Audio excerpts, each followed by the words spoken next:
नमस्कार, स्वागत है आपका। मैं हूं आपके साथ सपना दीपक मदेशिया। बुलेटिन का आगाज करेंगे। बिहार विधानसभा चुनाव 2025 में एनडीए की जीत के बाद हरियाणा बीजेपी अध्यक्ष मोहनलाल बड़ौली का बड़ा बयान सामने आया है। उन्होंने कहा, मैं बिहार की जनता का हृदय से आभार व्यक्त करता हूं। बिहार के तमाम मतदाताओं ने लोकतंत्र को मजबूत किया है और प्रधानमंत्री नरेंद्र मोदी की नीतियों पर भरोसा जताया है।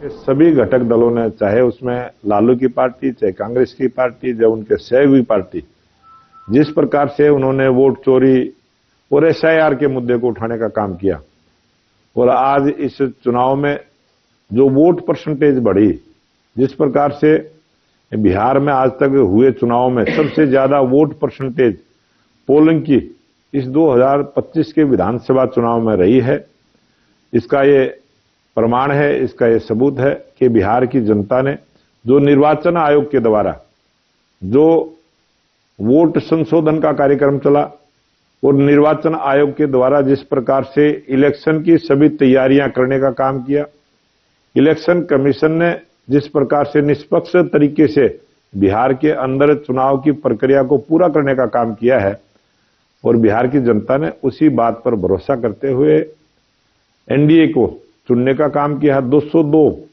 सीटों का एक बड़ा मैंडेट एनडीए सरकार को मिला है और ये जीत देश के प्रधानमंत्री नरेंद्र मोदी जी की और नीतीश कुमार की नीतियों की जीत है और देश के तमाम बिहार के सभी मतदाताओं का मैं भारतीय जनता पार्टी की तरफ से धन्यवाद करता हूं। बड़ौली साहब, इसके बावजूद कांग्रेस के नेता इन नतीजों के बाद भी दिल्ली कांग्रेस मुख्यालय पर वोट चोरी के आरोप लगाते दिखे। हरियाणा में खासतौर पर अगर हम हरियाणा की बात करें तो हरियाणा में कांग्रेस के नेता वोट चोरी का आरोप लगाकर एक आंदोलन चलाए हुए वोट चोर गद्दी चोर करना, इस आंदोलन की शुरुआत हुई थी। क्या नसीहत है सर आपकी इन नतीजों के बाद? अब तो कांग्रेस ने इस बिहार के जनादेश का सम्मान करते हुए बिहार की जनता ने जो जनादेश देने का काम किया है और बिहार की जनता ने तो अब वोट चोरी की जगह कांग्रेस को ही चोरी कर दिया है। अब तो कांग्रेस ही चोरी हो गई है, 6 सीटों पर समेट गई है और जिस प्रकार से लालू की पार्टी भी कितने घटी है।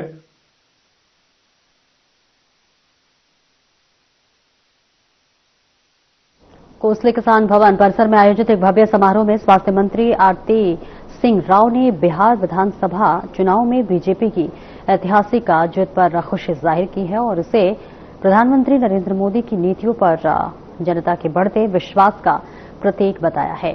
इस अवसर पर कोसली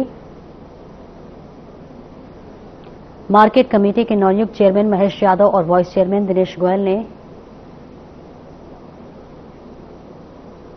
पदभार ग्रहण किया। मंत्री ने कोसली और भाकली क्षेत्र की जनता का आभार व्यक्त करते हुए स्वास्थ्य सुविधाओं के विस्तार के लिए 57 करोड़ रुपए की योजना की घोषणा की। उन्होंने बताया कि 1100 नए डॉक्टरों की नियुक्ति, दवाओं की वितरण व्यवस्था सुधारने के लिए एक पोर्टल की शुरुआत और सरकारी अस्पतालों में आधुनिक मेडिकल उपकरणों की स्थापना की जा रही है। रेडियोलॉजिस्ट की कमी है, मैं जानती हूँ। इसकी वजह से सारी जगह नहीं हो सकती। हम जल्द से जल्द कोशिश कर रहे हैं कि रेडियोलॉजिस्ट हम और लें, स्पेशलिस्ट और लें। पूरे हरियाणा की बात की, दक्षिण हरियाणा या किसी और की, मैं पूरे हरियाणा में कोशिश कर रही हूँ जहाँ नहीं है। पहले सेंट्रल जो हमारे जनरल हॉस्पिटल है, सिविल अस्पताल डिस्ट्रिक्ट का है, उसको हम ज्यादा ताकतवर तंदुरुस्त कर रहे हैं। उसके बाद मैंने कहा है पहले भी कि उसके बाद आती है सीएचसी और सब डिविजनल अस्पतालों की और फिर पीएचसी की। बहुत सारी चीजें जिन पे बहुत ज्यादा काम अभी भी बाकी है, मैं ये मानती हूँ, मगर धीरे धीरे ही वो काम, क्योंकि अब पहले डॉक्टरों की ज्यादा जरूरत थी।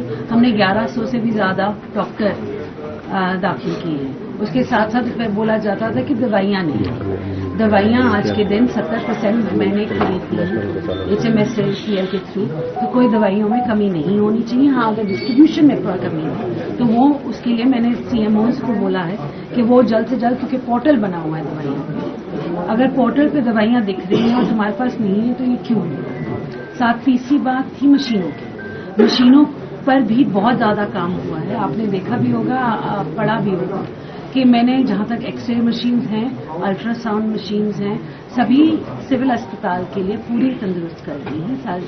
और जो मशीनें पहले वहां चल रही थी उनको वहां भेजा है जहां पहले मशीनें ही नहीं थी। तो जैसे आपका सब डिविजनल अस्पताल है, अगर आप बोल रहे हैं कि वहां पे बहुत ज्यादा काम करने की जरूरत है, उस पर मैं जल्द से जल्द काम करूंगी। मैम, एनडीए की सरकार बिहार में बनी, क्या कहेंगे? जी, बहुत खुशी की बात है, ये हमारी सरकार बनी है और मैं तो कहूंगी एक तरफा ही एक मैंडेट मिला है, बिहार वालों ने दिया है कि हमें भारतीय जनता पार्टी की ही सरकार चाहिए। सबसे बड़ी पार्टी निकल के आई है भारतीय जनता पार्टी, और आने वाले वक्त में सरकार तो हम बनाएंगे ही, और इस बारी 100 से या 200 से 150 से भी ऊपर अगले इलेक्शन में जाएंगे, आप देखें। और सादत नगर में नर्सिंग कॉलेज बनके तैयार है, उद्घाटन हो चुका, लेकिन क्लासें नहीं बैठ पाई अब तक। जी, जब उद्घाटन हुआ था, आप जानते हैं, जब तो सितंबर में हुआ था, तब थोड़ा लेट था इस साल में क्लासेस शुरू करने के लिए। अगले साल डेफिनेटली क्लासेस शुरू हो जाएंगे, क्योंकि उद्घाटन के बाद आपको मालूम है हमें टीचर्स लगाने पड़ते हैं, हमें स्टाफ लगाना पड़ता है, तो उसके लिए हमें थोड़ा सा वक्त चाहिए था।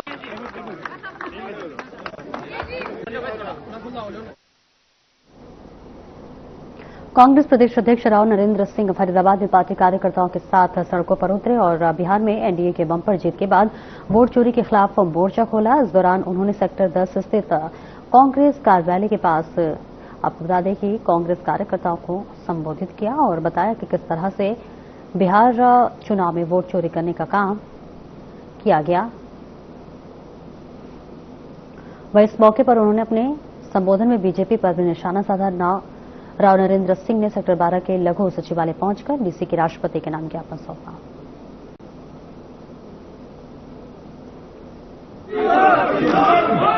फोटो देखी होगी, कौन है ये मॉडल की फोटो? ब्राजील की मॉडल। मैं तो कहता हूं भारतीय जनता पार्टी का नाम ब्राजील जनता पार्टी कर देना चाहिए। आप देखिए, कभी स्वीटी बनके, कभी सीमा बनके, कभी सरस्वती बनके इनके विधानसभाओं में वोट है, कहीं राई के अंदर वोट है, तो ये आपके सामने है। और आप देखिए, बीजेपी वाले तो बड़े भविष्यवाणी हो गए, हमें किसी ज्योतिषी के पास जाने की जरूरत नहीं है। अमित शाह जी बिहार चुनाव में कह रहे थे कि 14 तारीख को रिजल्ट आएगा और दोपहर 1 बजे कांग्रेस का राष्ट्रीय जनता दल का महागठबंधन सफाया हो जाएगा। अब आप देखिए, वोट डाले नहीं गए हैं, उससे पहले कैसे पता लग गया जी इनको? इसका मतलब स्पष्ट हो चुका है कि चुनाव से पहले ही सारी व्यवस्था कर लेते हैं, रिजल्ट जो आना होता है ऐसा ही माहौल बना देते हैं, और हमारा एग्जिट पोल भी, मीडिया भी समझता है बहुत ऐसा ही होगा। वोटों की डकैती बंद करो, वोटों की डकैती। कोहरे के मौसम में सड़क दुर्घटनाओं को रोकने के लिए जिला फतेहाबाद पुलिस ने कड़े कदम उठाए हैं। एसपी सिद्धांत जैन के आदेश पर रतिया में युवा सिटी क्लब द्वारा रिफ्लेक्टर लगाओ अभियान चलाया गया, जिसमें सिटी थाना पुलिस और क्लब के सदस्यों के ने मिलकर वाहनों पर 200 से अधिक रिफ्लेक्टर लगाए। साथ ही वाहन चालकों को फूल देकर जागरूक किया और कोहरे के दौरान वाहन चलाने में सावधानी बरतने की अपील की गई। वहीं सिटी थाना एसएचओ रणजीत सिंह ने वाहन चालकों को यातायात नियमों के प्रति जागरूक किया और उन्हें सुरक्षित ड्राइविंग की सलाह दी।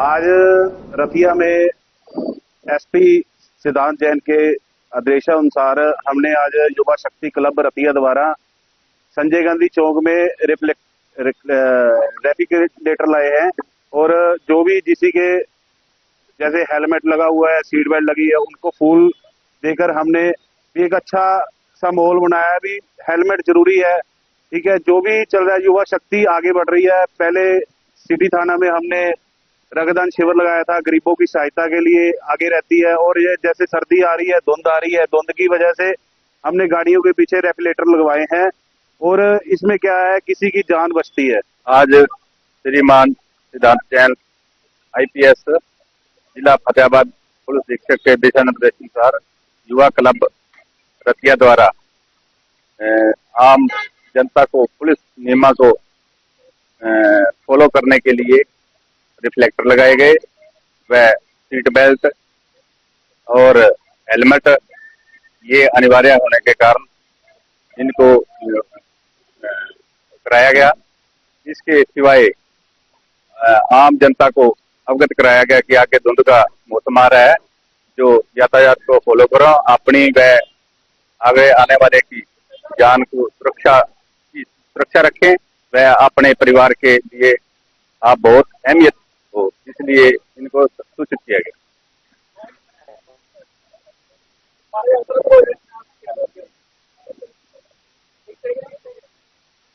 पूर्व सांसद बृजेंद्र सिंह द्वारा शुरू की गई सद्भावना यात्रा आज महेंद्रगढ़ हलके पहुंची। इस यात्रा से जिला कांग्रेस के नेता नदारद रहे। महेंद्रगढ़ हलके से हर बार कांग्रेस के टिकट पर चुनाव लड़ने वाले राव दान सिंह अटेली से अनीता यादव, नागल चौधरी से पार्टी की एकमात्र विधायक मंजू चौधरी सहित कई नेता नदारद रहे। केवल पार्टी के जिला अध्यक्ष सतवीर सिंह झोकिया और महिला जिला अध्यक्ष शामिल रहे। पार्टी के प्रदेश अध्यक्ष राव नरेंद्र सिंह भी इसमें शामिल नहीं हुए, जबकि उनके गृह जिले में यह यात्रा चल रही है। उनकी तरफ से पहले बयान जारी किया जा चुका है कि कांग्रेस संगठन की तरफ से कोई सद्भावना यात्रा शुरू नहीं की गई है। अगर पार्टी को आगे बढ़ाने के लिए कोई काम करता है तो अच्छी बात है। पूर्व सांसद बृजेंद्र सिंह द्वारा शुरू की गई सद्भावना यात्रा आज राजकीय मॉडल संस्कृति स्कूल से शुरू हुई, जो कि मोहल्ला सैनीपुरा, 11 हाट बाजार, परशुराम चौक, सब्जी मंडी रोड, गांधी मार्केट, बालाजी चौक, विश्वकर्मा चौक, ITI रोड, सतनानी चौक होते हुए वापस सभी यादव पहुंची।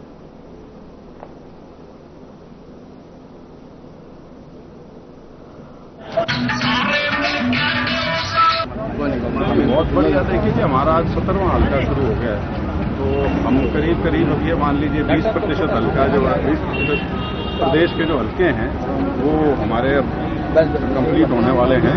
कल तक का महेंद्रगढ़ हल्के का है कार्यक्रम, और उसके बाद फिर ये यात्रा भिवानी और चरखी दादरी की तरफ रहेगी। तो हमने 5 अक्टूबर से शुरू की थी और आज क्या तारीख होगी 15 तारीख। तो करीब सवा महीने की जो यात्रा है बहुत अच्छा अनुभव रहा है हमारे पढ़ते हैं जो एक चला रहे चलाइए, अब आपको भी ऑन करवाइए और मतदाता को भी आवाज। क्या आप इस बात को भूल गए कि 1 महीने पहले 10-10 हजार रुपए महिलाओं को उसके खाते में डलवाए।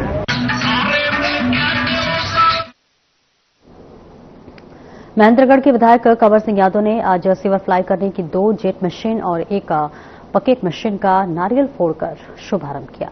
इसके अलावा आपको बता दें कि उन्होंने हुड्डा पार्क में शहीद स्मारक की आधारशिला भी रखी। स्मारक को बनाए जाने के लिए उन्होंने 15 लाख रुपए दिए जाने की घोषणा भी की।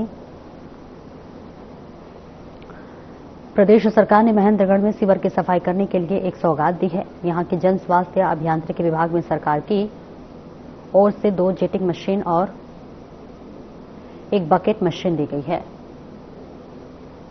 इसके लिए आज महेंद्रगढ़ के विधायक कंवर सिंह यादव ने इन मशीनों का नारियल फोड़कर शुभारंभ किया। विधायक कंवर सिंह यादव ने कहा कि अब शहर के सीवर की सफाई में किसी प्रकार की कोई समस्या नहीं होगी। ओवरफ्लो सीवर की शिकायत मिलने के तुरंत बाद वहां की सफाई करवा दी जाएगी।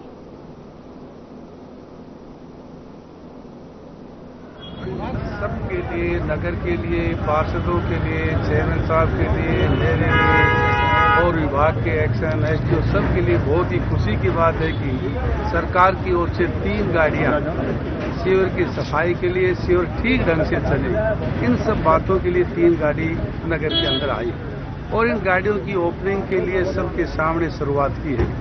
और एक्शन साहब का हम धन्यवाद करते हैं, SDO साहब का भी, विभाग के जितने भी सभी साथी हैं, कर्मचारी हैं, उनका भी उन्होंने संकल्प लिया है कि महेंद्रगढ़ को साफ सुथरा बनाने में जन स्वास्थ्य विभाग की ओर से कोई कसर नहीं रहेगी। सर, एक हुड्डा पार्क में भी आज कार्यक्रम बताया जा रहा है, क्या करें? शहीद स्मारक है, शहीद स्मारक की फाउंडेशन रखी है। पूर्व सैनिकों की बहुत लंबी डिमांड थी, उस मांग को पूरा करने के लिए आज सबके सानिध्य में सबके साथ वहाँ चलेंगे और ये भी अपने आप में एक ऐतिहासिक काम था। पूर्व सैनिकों ने काफी लंबे समय तक उनकी एक विशेष मांग थी कि महेंद्रगढ़ सैनिकों की भूमि है और हर घर से एक सैनिक है, तो क्यों न एक सैनिकों के यादगार में एक शहीद स्मारक बनाया जाए। और नगर पालिका की ओर से ऊर्जा पार्क में जगह दी है और 15 लाख रुपए हम इस पर डाले हैं। और मैं चेयरमैन साहब का भी, सेक्रेटरी एमई सब का बहुत धन्यवाद करता हूं कि उनके बहुत मेहनत के कारण और अच्छे प्रयास के कारण उस काम का भी आज शुरुआत की जा रही है। मैं नगर के सभी सदस्यों का, पार्टी के सभी पदाधिकारियों का, सभी नगर पार्षदों का, सभी हमारे नॉमिनेटेड पार्षद दोनों उनका भी और सभी साथियों का, सभी व्यापारी भाइयों का बहुत धन्यवाद करता हूं कि उनका जितना सहयोग समर्थन इस विकास में सबसे ज्यादा व्यापारी भाई बढ़ चढ़कर भाग लेते हैं। कोई दिक्कत नहीं आती, सब अपनी आप जिम्मेवारी समझकर डिपार्टमेंट के साथ, चाहे नगर पालिका की बात हो, चाहे पब्लिक हेल्थ की बात हो, चाहे पीडब्ल्यूडी की बात हो, सबको साथ लेकर उनको सबको कोऑपरेट करते हैं। मैं मेरी ओर से भी, पार्टी की ओर से भी, सभी साथियों की ओर से सभी व्यापारी भाइयों का बहुत बहुत करता हूं। फरीदाबाद के एक मेडिकल स्टोर में सीसीटीवी फुटेज में जैश मोहम्मद के आतंकी उमर अब मोहम्मद को 2 मोबाइल फोन के साथ देखा गया है। ये वीडियो 30 सेकंड का है, जब अमर अपने फोन को चार्ज करने के लिए दुकानदार को देता है, जबकि दूसरा फोन उसके पास रहता है। सीसीटीवी में साफ तौर पर दिखाई दे रहा है कि उमर बैग में फोन रखकर दुकान पर आता है और चार्जिंग के दौरान घबराया हुआ लग रहा था। ऐसे में आपको बता दें कि ये फुटेज ये पुष्टि करती है कि उमर के पास फरारी के दौरान 2 मोबाइल फोन थे। हालांकि लाल किला ब्लास्ट के समय उमर के पास कोई भी मोबाइल फोन नहीं था, जिससे ये भयानक अनुमान लगाया जा रहा है कि दिल्ली में घुसने से पहले उसने ये फोन ठिकाने लगा दिए थे।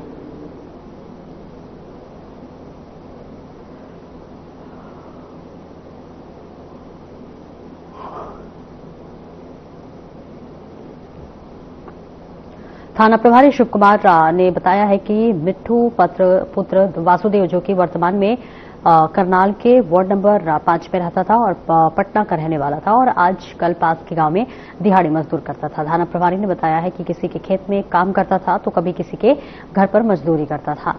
मृतक का परिवार में कोई भी नहीं है। मिट्ठू की मुंह बोली बहन ने बताया कि मृतक का शराब पीने की लिए आदी था, और थाना प्रभारी ने बताया कि माना जा रहा है कि शराब पीकर रात भर रहने और ठंड लगने के कारण मृतक मिट्ठू की मौत हो गई।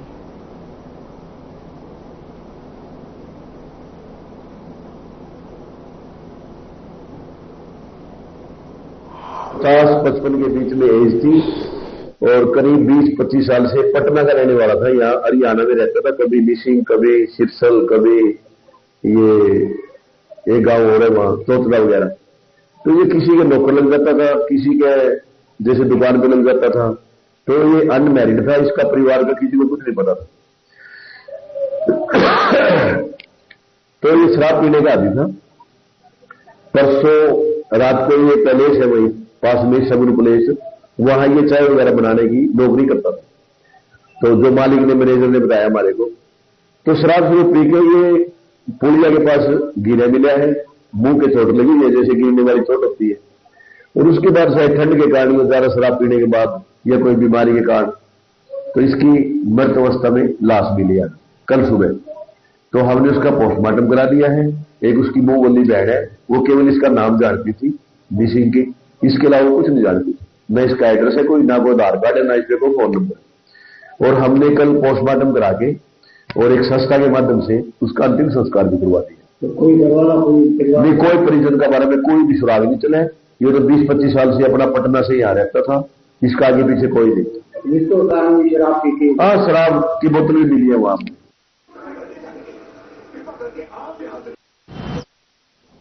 जुलाना की अनाज मंडी में दोपहर के समय एक आढ़ती की दुकान पर लूट की कोशिश की वारदात सामने आई है।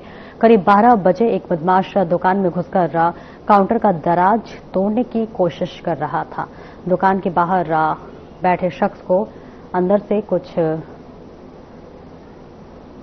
टूटने की आवाज सुनाई दी, जिसके बाद वह तुरंत अंदर पहुंचना और जमादार को देख बदमाश मौके से फरार हो गया। दुकान में करीब 1,20,000 रुपए नकद रखे हुए थे, जो कि जमादार की सूझबूझ से बच गए। तो वही आपको बताते चले, दुकान के भागता बदमाश सीसीटीवी कैमरे में कैद हुआ। सूचना मिलते ही जुलाना पुलिस मौके पर पहुंची और आसपास के सीसीटीवी फुटेज खंगाल रही है।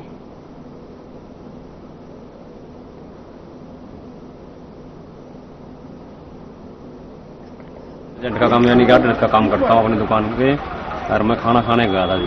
अच्छा। 5 मिनट में वापसी रिटर्न भी हो जाए दुकान पे, इतने में मैं झाड़ू वाला दुकान में काम करता हूँ। उसने बताया कि भाई आपका इधर आ जाओ, नुकसान हो गया था। मैंने जाकर देखा क्या हुआ, मैंने गल्ला पाट लिया आपका।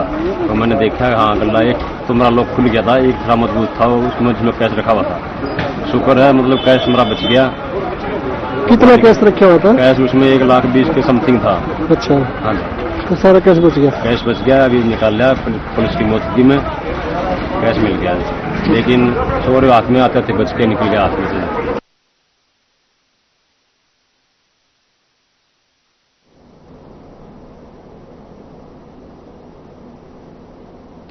हरियाणा के डीजीपी ओपी सिंह ने मेडिकल स्टोर को माफ कीजिएगा, जहां पर डीजीपी ओपी सिंह ने डिजिटल अरेस्ट को लेकर लोगों से अपील की है कि कोई भी आपके साथ धोखाधड़ी करे तो तुरंत साइबर क्राइम हेल्पलाइन नंबर 1930 पर पर शिकायत करें। साथ ही कहा कि साइबर क्राइम से बचे, डर और लालच से कुछ ना करें।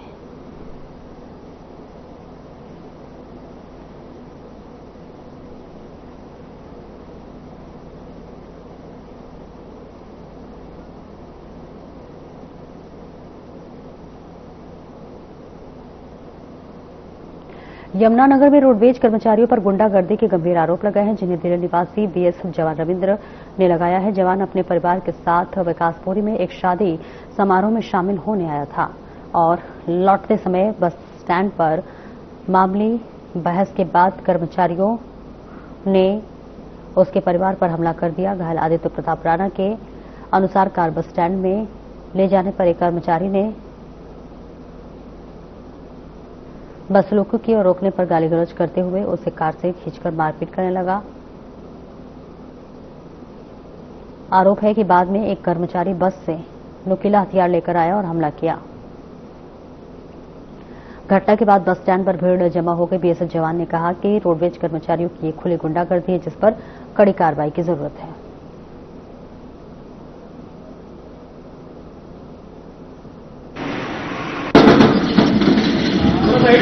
आज दरअसल मेरे बुआ जी और मेरी दरअसल कल ना सिस्टर की शादी थी, तो मेहमान आए हुए थे। तो बुआ जी और मेरे फूफा और उनके बच्चे, उनके कल पेपर हैं, तो आज मैं छोड़ने के लिए जा रहा था उनको।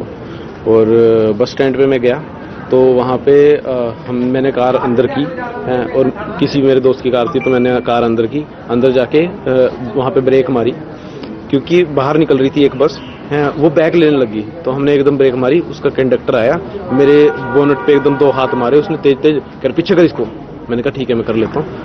अरे कर ना, और बहुत तेज तेज गालियां देने लग गया।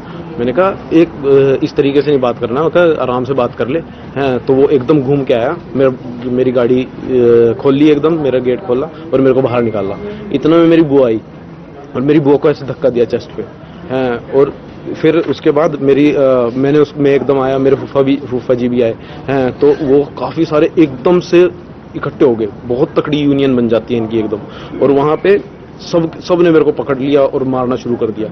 देखो जी, ये छोटे बच्चे हमारे और हमारे को छोड़ने बस स्टैंड पे आए और मैं यहाँ का जुवाई हूँ और शादी में मैं छुट्टी में आ रहा हूँ, बीएसएफ का जुवान हूँ। तो ये छोड़ने आए तो जी मैं काउंटर पे लग रहा था, मेरे बच्चों के साथ उन्होंने मतलब गैंग बना के इन्होंने मतलब कुछ ज्यादा ही हाथ ज्यादा कर दिया उन्होंने। तो मैं इनको छुड़वाने गया तो इनको तो मार ही रहे थे, मेरे को भी साथ में मारा। मतलब बहुत बुरा हाल है जी, अनडिसिप्लिन काम हो रहा है जी यहाँ बस स्टैंड पर, मतलब बहुत ज्यादा। मैं उसके बारे में कुछ नहीं बोल सकता जी, इससे ज्यादा देखो जी, मतलब हम भी जानते हैं बहुत ही ज्यादा बुरा हाल है। मतलब फिलहाल इस बुलेटिन में इतना ही। नमस्कार।